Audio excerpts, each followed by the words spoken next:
월요일날 처갓댁 가족과 함께 조그만한 이 개울가에 놀러를 갔었었는데요. 아주 조용한 곳이었습니다. 거기서 고기도 구워 먹고 또 그러면서 여러 가지 장인 장모님 그리고 처남댁하고 이렇게 저렇게 이야기들을 나누고 즐거운 시간을 보냈습니다. 그런데 거기서 장인어른이 저에게 이렇게 말씀하시는 거예요.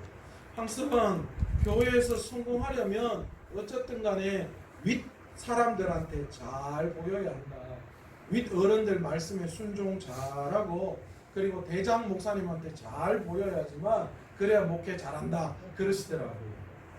사실 조금은 안타깝지만 저희 장인 장모님은 아직도 확실한 진리에 대해서 지식이 부족하셔요. 그래서 바쁘다는 핑계로 교회를 안 나가고 계십니다. 만약 오늘 여러분 중에 가족들 구원을 위해서 기도하는 분들이 계시다면 저와 똑같은 마음이실 거예요. 실망하고 낙심되고 좌절된 마음도 있지만 그러나 그럼에도 불구하고 우리가 기도할 때에 하나님께서는 반드시 우리의 기도를 들으시고 하나님의 때에 구원의 놀라운 역사를 이루어 주실 줄로 믿습니다. 네. 저도 그렇게 생각해요. 그래서 꾸준히 기도하고 갈 때마다 복음을 전하고 있습니다. 저희 장인어른이 이렇게 황서방 어쩌하든가 교회가 잘 되려면 윗어른 잘 섬기고 또 큰 목사님한테 순종 잘하고 해야 된다. 그 말을 듣고 있던 우리 아들이 옆에 있다가 장인어른 할아버지한테 한마디 날리더라고요. 그런데 할아버지, 우리 아빠가 우리 교회에서 제일 큰 목사님인데요. 우리 아빠 담임 목사님인데요. 그렇게 이야기하는 거예요. 그러니까 우리 장인어른은 뭐 잘 모르시니까 그 다른 이야기를 안 하시더라고요. 여러분, 교회뿐만이 아니라 우리가 직장 생활을 함에 있어서도 직장 생활에서 성공하려면 여러 가지 비결이 있겠지만 그러나 그 중에서 이 직장의 대표 그가 무슨 생각을 하고 있고 어떤 뜻을 가지고 있는가 그것을 잘 파악해서 일하는 사람이 성공하는 사람이라고 이야기할 수 있습니다. 목회도 마찬가지더라고요. 제가 부목사 생활할 때도 마찬가지였습니다. 담임 목사님께서 원하시는 것이 무엇인지 그 방향을 알고 그 담임 목사님의 목회 철학에 맞도록 여러 가지 것들을 준비하고 또 거기에 맞는 목회 사역을 할 때에 목사님에게 인정받고 그리고 중요한 그런 사역에 또 임명되어서 그 사역을 감당할 수 있더라고요. 제가 부목사 때 철학이 그거였습니다. 저는 담임 목사님의 목회의 조력자요 동력자고 돕는 사람이다. 결코 나는 목사님 앞에 설 수 없는 사람, 그리고 목사님의 목회를 돕는 거지 내가 목사님의 목회를 이래라 저래라 평가할 수 있는 사람이 아니다. 그래서 어떻게 하면 담임 목사님을 잘 도울 수 있을까 그렇게 목회 사역을 감당했습니다. 그래서 그런지는 몰라도 지금까지 부교역자 생활하면서 담임 목사님의 사랑을 참 많이 받은 것도 사실입니다. 여러분, 세상 속에서 하나님께 인정받고 사랑받고 그래서 축복을 받는 비결도 여러분 마찬가지 아닐까요? 마태복음 6장 33절에 우리에게 뭐라고 말씀하시느냐? 너희는 먼저 그의 나라와 그의 의를 구하라. 그리하면 이 모든 것을 너희에게 더하시리라 말씀하십니다. 우리는 그런데 앞에 거는 생각하지 못하고 어디에 목표, 어디에 초점을 맞춰 있어요? 이 모든 것을 더하시리라 라는 것에 초점이 맞춰져 있는 게 사실입니다. 그런데 오늘 하나님께서 우리에게 뭐라고 말씀하시느냐? 이 모든 것을 너희에게 더하시는 그 축복을 누리기 위해서 우리의 삶의 비결이 무엇인지를 분명하게 말씀해주고 있는 거예요. 너희는 먼저 그의 나라와 그의 의를 구하라. 여러분, 그렇다면 먼저 하나님의 나라와 의를 구하는 것, 이것은 무엇을 말씀하시는 것일까요? 내 인생의 방향을 하나님에게 맞추는 것을 말씀하고 있는 거예요. 내 욕심, 내 욕망, 내 소원을 이루려고 하는 그런 신앙이 아니라 내 온전한 삶이 하나님의 의에 초점이 맞추는 것, 하나님의 뜻에 초점이 맞추고 하나님에게 내 인생의 방향이 맞춰져 나아가는 것, 그것이 바로 우리의 인생에 더하시는 축복을 받는 비결이 아닌가 그렇게 생각합니다. 약속의 말씀을 믿고 하나님께서 원하시는 일들을 이루어 나아가는 삶, 하나님께서 내 삶을 사용하실 때, 그래서 내 삶이 하나님의 도구로 쓰임받을 때에 그것이 바로 하나님이 우리에게 더하시는 축복, 이 모든 것을 더하시리라고 하신 그 축복받는 삶의 비결이 되는 것입니다. 칼이 의사의 손에 들려 있을 때에는 생명을 살리는 도구로 사용되어 줍니다. 그러나 이 칼이 강도의 손에 들려져 있으면 그 칼은 사람을 죽이는 무시무시한 도구로 사용되어질 수밖에 없죠. 우리가 추구하는 지식도 마찬가지입니다. 이 지식이 세상 가운데 부귀와 영화, 그러니까 내 삶의 내 목적에 의해서 내만 잘 먹고 잘 사는 것, 그것에 내 지식이 사용되어진다면 그 지식은 사람을 속이고 사람의 것을 탈취하는 사기꾼을 만드는 도구에 불과하게 되죠. 그러나 이 지식이 많은 사람들에게 유용하게 사용되어질 때에 그 사람은 그 사람에게 있는 그 지식은 훌륭한 도구가 되고, 또한 그것을 사용하는 그 사람은 많은 사람들을 이롭게 하고 또한 그를 훌륭한 사람으로 만드는 도구가 되어지는 것입니다. 그리스도인들이 좋아하는 돈도 마찬가지잖아요. 여러분, 이 돈이 세상 속에서 내 삶을 단순히 잘 먹고 잘 살게 하는 도구로 머물러 있다면, 내 삶의 수단에 그냥 그것으로 머물러 있다면 여러분, 돈은 우리에게 독이 되어집니다. 그래서 우리가 그 돈을 사용할 준비가 되어져 있지 않고 여전히 우리의 목표가 세상에 맞춰져 있다면, 그러면 하나님께서 우리에게 돈이라는 것을 허락해 주시는 것 그 자체는 축복이 아니라 저주임을 우리는 반드시 깨달아야 합니다.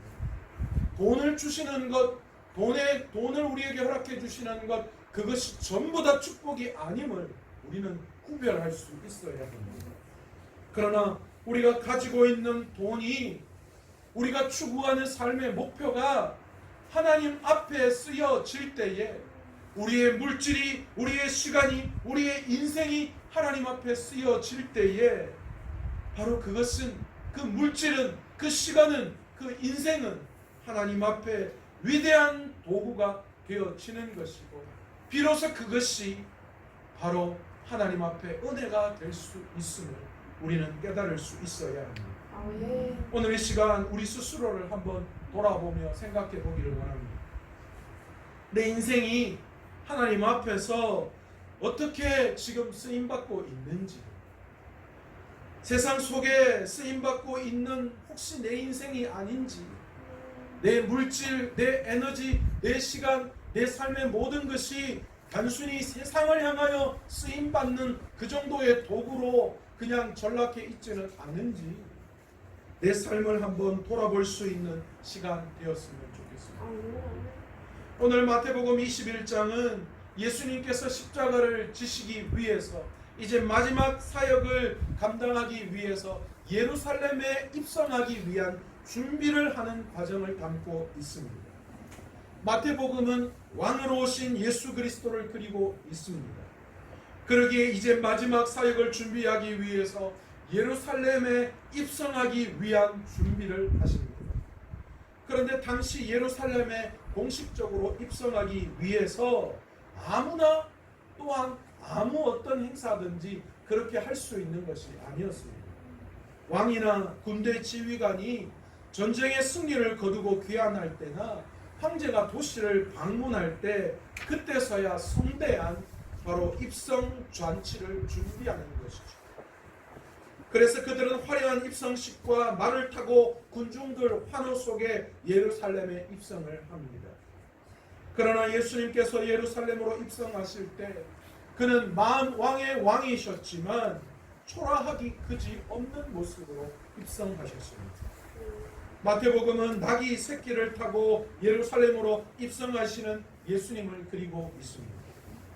사람들은 그런 예수님께 겉옷을 길에 펴고 나뭇가지를 베어 길에 펴고 앞에서 가고 뒤에서 따르며 호산나 다윗의 자손이여 찬송하리로다 그렇게 외치고 있습니다. 그런데 여러분, 그 모습을 한번 상상해 보십시오. 나귀도 그냥 나귀가 아니라 나귀 새끼입니다. 화려한 말이 아닙니다. 농사에서 짐을 운반하거나 또한 여러 가지 농사 일을 하는데 쓰임받는 볼품없는 나귀, 그것도 그 나귀의 새끼였습니다. 그 위에 번번한 안장 하나 없어서 옷 하나 걸쳐 놓고 그 위에 걸터 앉으셨습니다. 그리고 많은 사람들이 그 길에다가 화려한 꽃을 뿌리거나 화려한 어떤 장식이 아니라 자기의 겉옷을 내어 벗는 수준, 그리고 나뭇가지를 꺾어서 그 밑에 깔아놓는 그 정도였습니다. 그리고 무리들이 그것을 보고 호산나 다윗의 자손이여 찬송하리로다 외칩니다. 여러분, 어쩌면 어린아이들이 엄마가 주방에서 음식을 하는 그 모습을 흉내내요. 모래밭에 가서 조그마한 그릇 가지고 밥 한 그릇 뜨고 국 하나 만들었다고 하면서 장난치는 것 같은 그런 느낌이 들지 않습니까? 화려한 군대 장관이나 로마의 황제의 그런 입성식에 비하면 예수님의 입성은 보잘것없는 그 자체였습니다. 그러나 위대하신 하나님의 아들이신 예수 그리스도는 어린 나귀 새끼를 타고 입성하기 위해서 그것들을 준비하는 모양을 말씀하고 있습니다. 왜 이렇게 예수님이 입성하셨을까요? 스가랴 9장 9절의 말씀, 구약의 메시아가 어떻게 예루살렘에 입성하시는지 그 구약의 언약, 구약의 약속의 말씀을 이루기 위해서였습니다.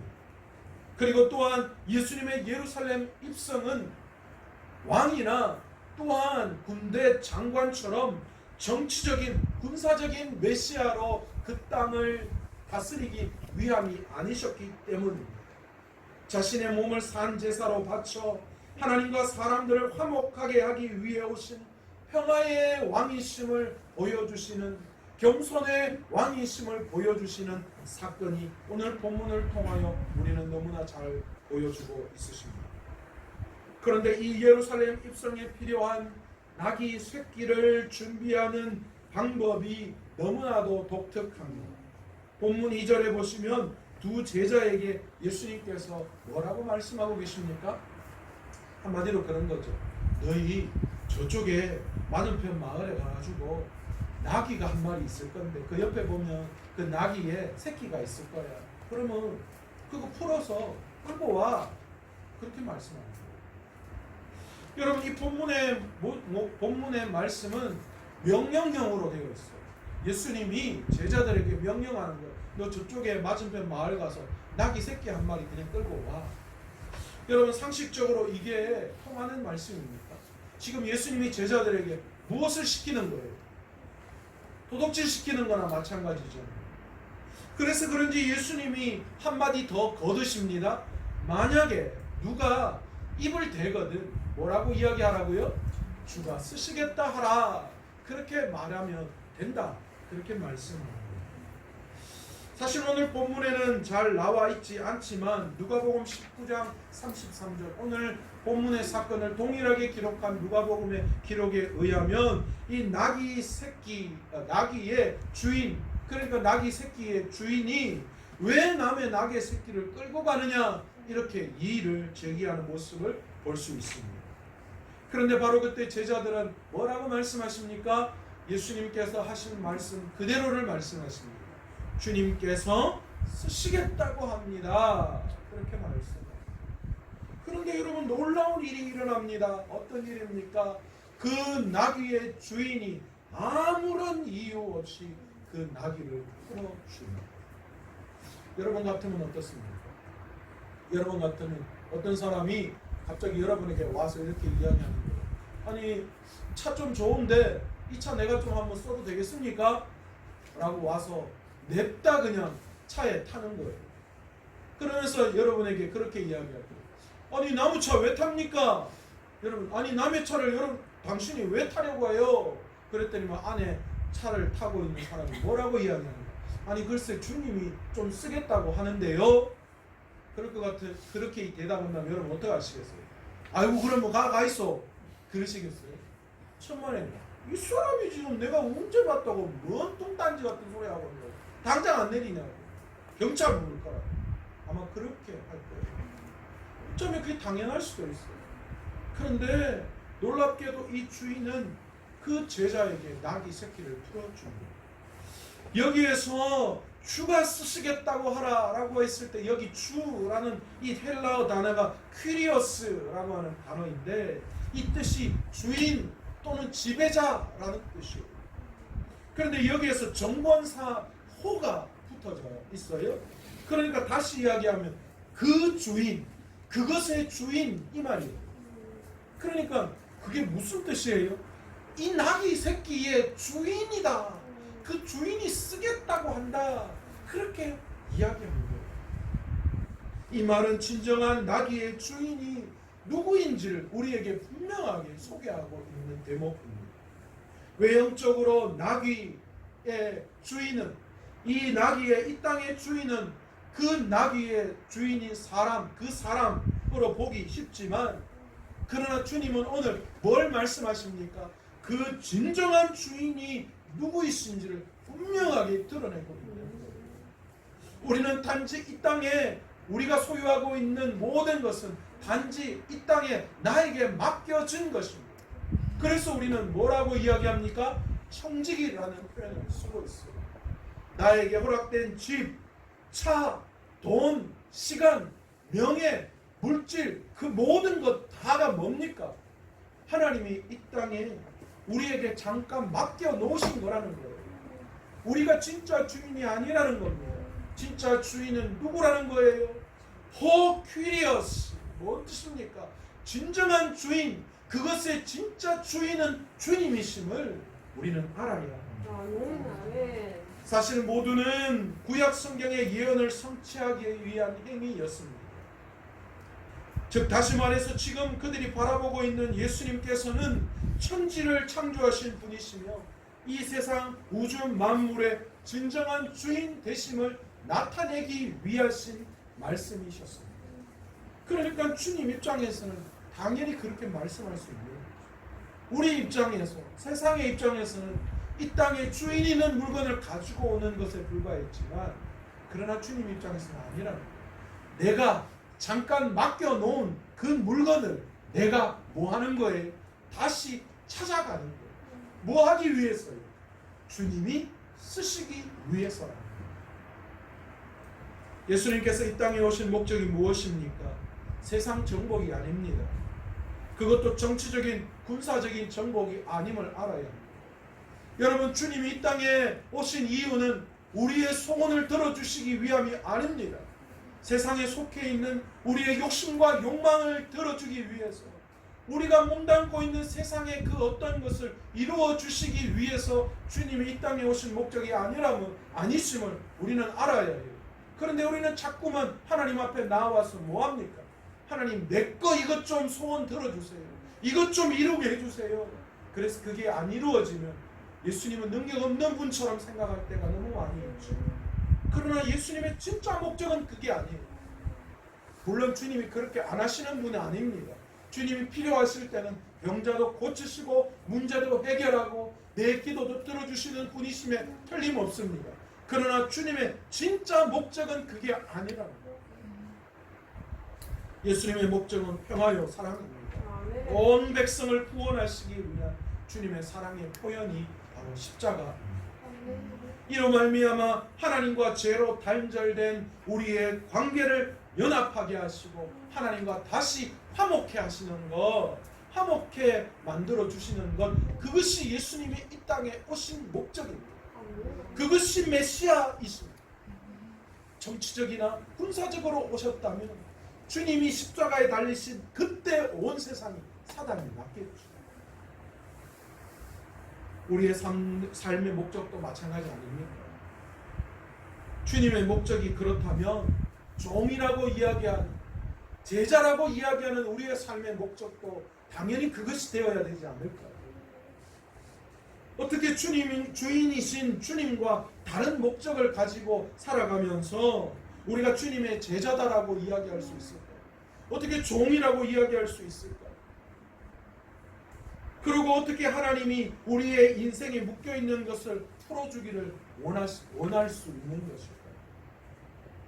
주님에게 쓰임 받을 때에 묶여있는 우리의 삶의 모든 것이 풀릴 수 있는 우리에겐 소원이 하나 있네.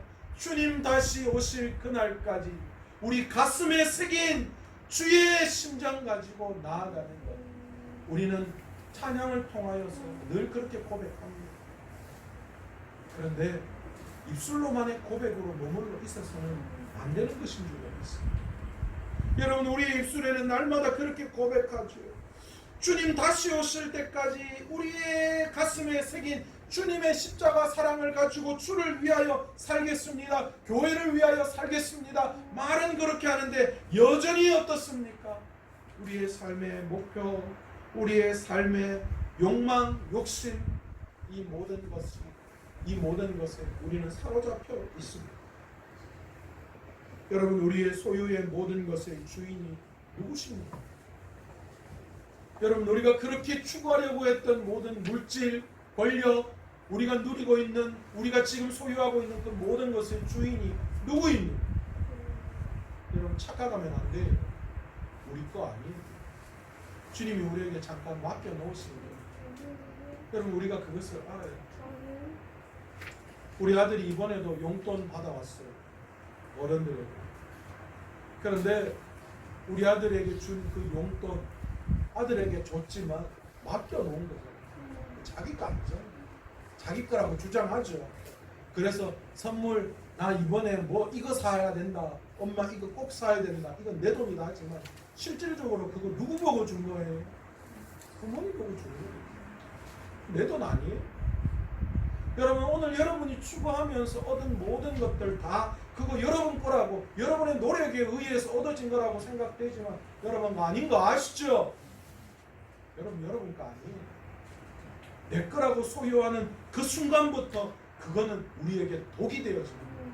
우리를 망하게 하고 우리를 패망의 길을 걸어가게 하는 것이 우리 알아야 돼요.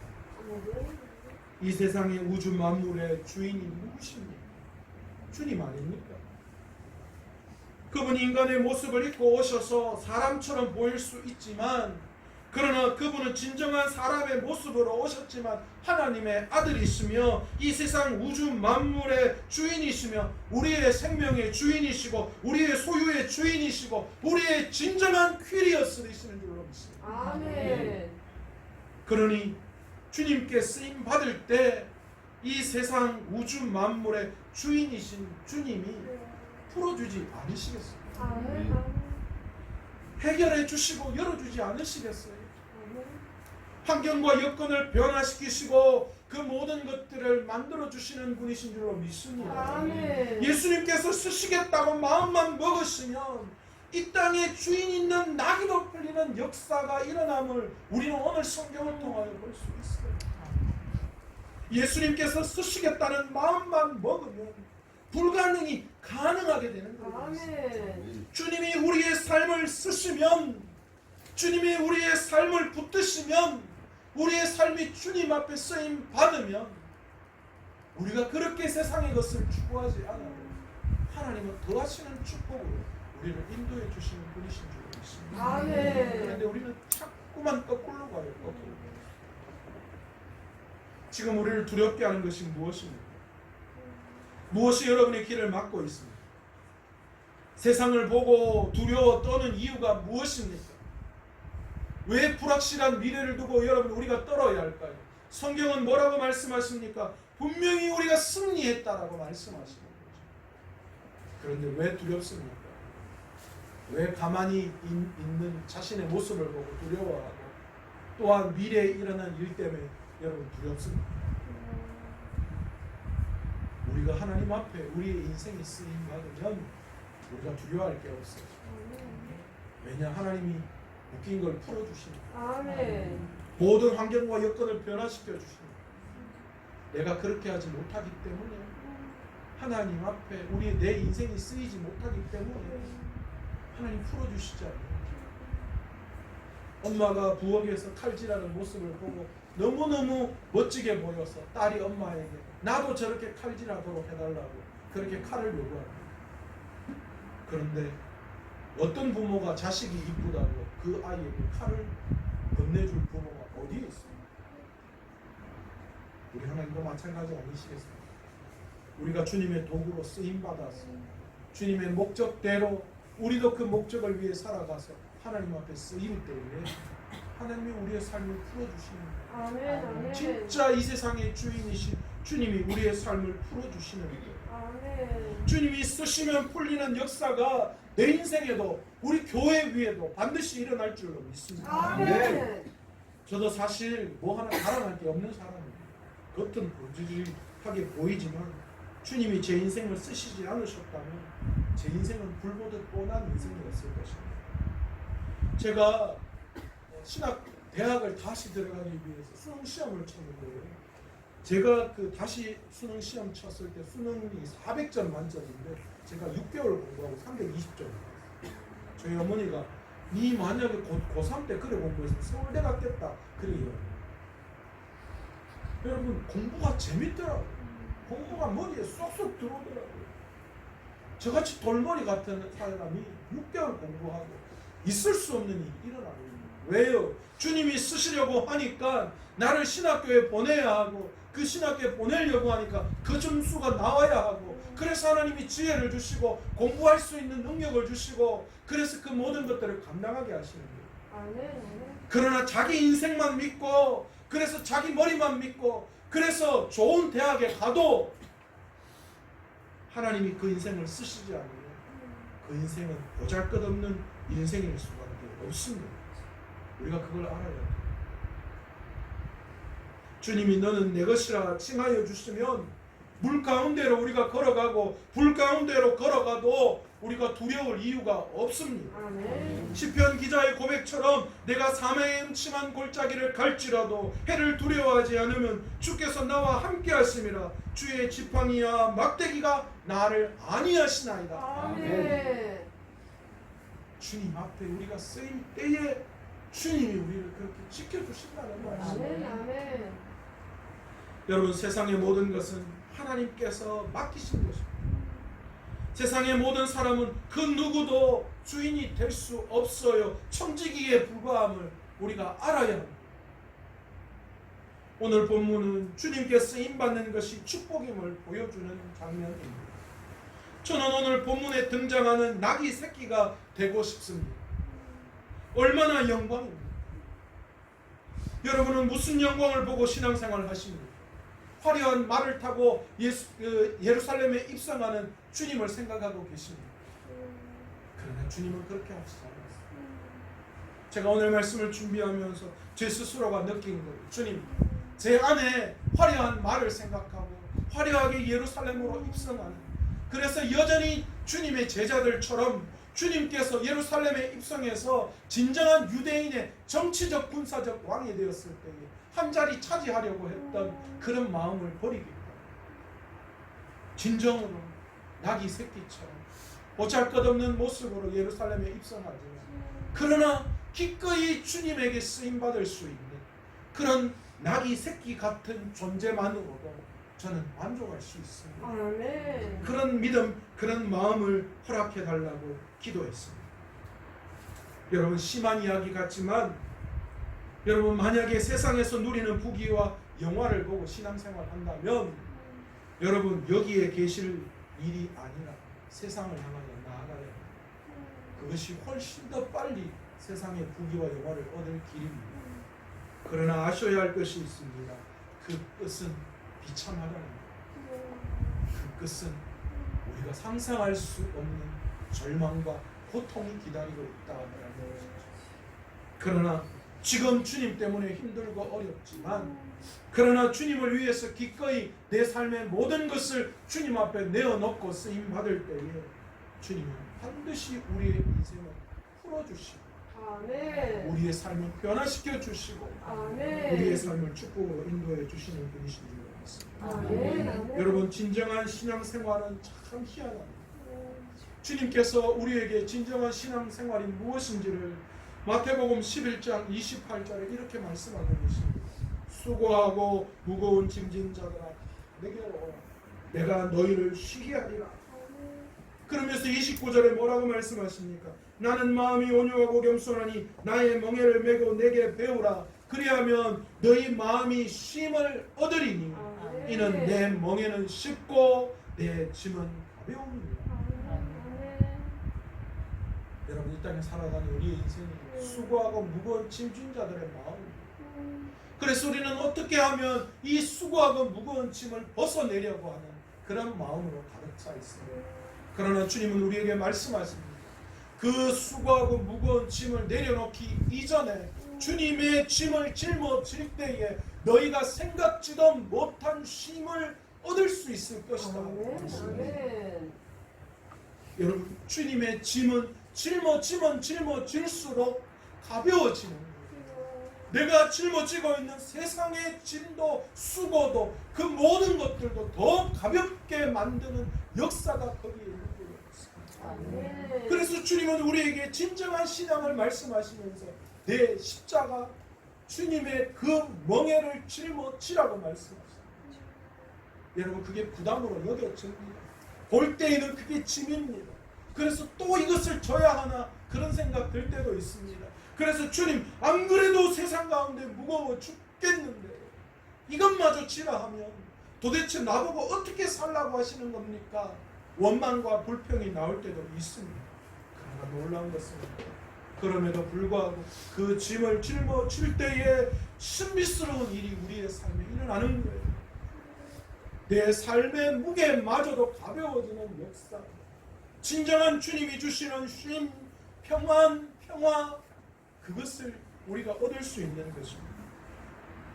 고린도전서 4장 1절에서 2절에 보시면 사람이 마땅히 우리를 그리스도의 일꾼이요 하나님의 비밀을 맡은 자로 여길지어다. 여러분 우리가 뭐라는 거예요? 그리스도의 일꾼이라고 말씀하시는 겁니다. 우리가 하나님의 비밀을 맡은 자라고 말씀하시는 거예요. 그리고 그 맡은 자에게 구할 것은 충성이라고 말씀합니다. 그러니 우리의 인생이 하나님 앞에 쓰여져야 하는 거예요. 오늘 우리에게 필요한 주님께 쓰임받기 위해서 그리고 주님께 쓰임받은 자가 필요한 것이 있다면 오늘 말씀처럼 주님 앞에 충성을 다하는 것입니다. 이유가 없어요. 전쟁에 나아가는 이 병사에게 필요한 것은 뭡니까? 충성입니다. 그래서 군대에서 거수 경례할 때 붙이는 부호가 뭡니까? 충성 아닙니까? 그렇게 충성해야 총알이 빗발치고 폭탄이 터지는 그 생명이 왔다 갔다 하는 위협 속에서 그 스스로를 지켜내고 또한 작전을 수행할 수 있는 거예요. 여러분 우리는 하나님의 비밀을 맡은 일꾼 총직입니다. 우리의 것을 가지고 하나님 앞에 쓰임 받아야 돼요. 말씀을 맺겠습니다. 세상적인 기준으로 봤을 때 아무리 똑똑하고 잘나도 돈이 많아도 하나님이 그 인생을 쓰시지 않으면 그 인생은 참 별 볼 일 없는 인생입니다. 잠깐 있다 없어질 이 세상에서 화려하게 보이겠지만 그러나 마지막 주님의 심판대 앞에 서는 그 인생은 초라하기 그지없는 인생일 수밖에 없을 것입니다. 가장 축복된 자는 하나님의 구원 역사에 쓰임받는 자들입니다. 사도행전 13장 21절에 보시면 하나님이 말씀하시기를 내가 이새의 아들 다윗을 만나니 내 마음에 맞는 사람이라 내 뜻을 이루리라. 하나님의 마음에 합한 자라는 거예요. 그래서 내 뜻을 이룰 사람이라. 사무엘 16장에 보시면 다윗을 기름 붓기 위해서 사무엘 선지자가 이새의 집으로 출동하는 장면이 나옵니다. 여러분 이새의 집에 나아가서 다윗의 형들 7을 봤는데 그 형들은 정말 어쩌면 세상적으로 출중한 외모와 실력을 갖춘 자들이었습니다. 그러나 하나같이 하나님이 다 노라고 이야기했습니다. 사무엘 선지자가 이해가 가지 않았어요. 아니 이 정도면 괜찮은데 왜 노하시냐고. 도대체 더 얼마나 좋은 사람이 있길래 하나님이 그러시냐고. 그러나 하나님께서는 그런 의아해하는 사무엘에게 뭐라고 말씀하십니까? 하나님께서 세상적으로 뛰어난 모든 아들을 보시고 마음에 들어하지 않는 사무엘을 향하여 그의 용모와 키를 보지 말라. 내가 이미 그를 버렸노라. 내가 보는 것은 사람과 같지 아니하느니 사람은 외모를 보느니 나 여호와는 중심을 보느니. 아멘. 사무엘이나 다윗의 아버지 이새나 그리고 형들의 눈에는 다윗은 코올르게 같고 어쩌면 세상적으로 자신들보다 뒤떨어진 그런 사람같이 보였지만 그러나 하나님께서 그를 쓰시니 이스라엘의 왕이 되어지는 놀라운 역사가 일어나는 거예요. 하나님은 어떤 자를 사용하시는가? 하나님의 영원한 언약이 이 속에 있어요. 바로 하나님의 나라를 위해서 복음을 위해서 살아가는 자를 하나님께서는 쓰시고 그를 위대하게 삼아 주십니다. 그리고 복음의 증인이 되게 하십니다. 또한 복음의 기적을 경험하게 하실 줄 믿습니다.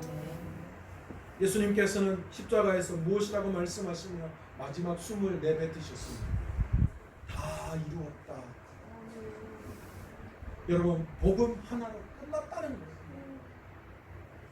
그런데도 아직도 복음 외에 다른 것이 필요하다고 생각한다면 그것은 우리의 잘못입니다. 이 땅을 살아가는 우리에게 진짜 필요한 것이 있다. 복음 하나만으로 충분합니다.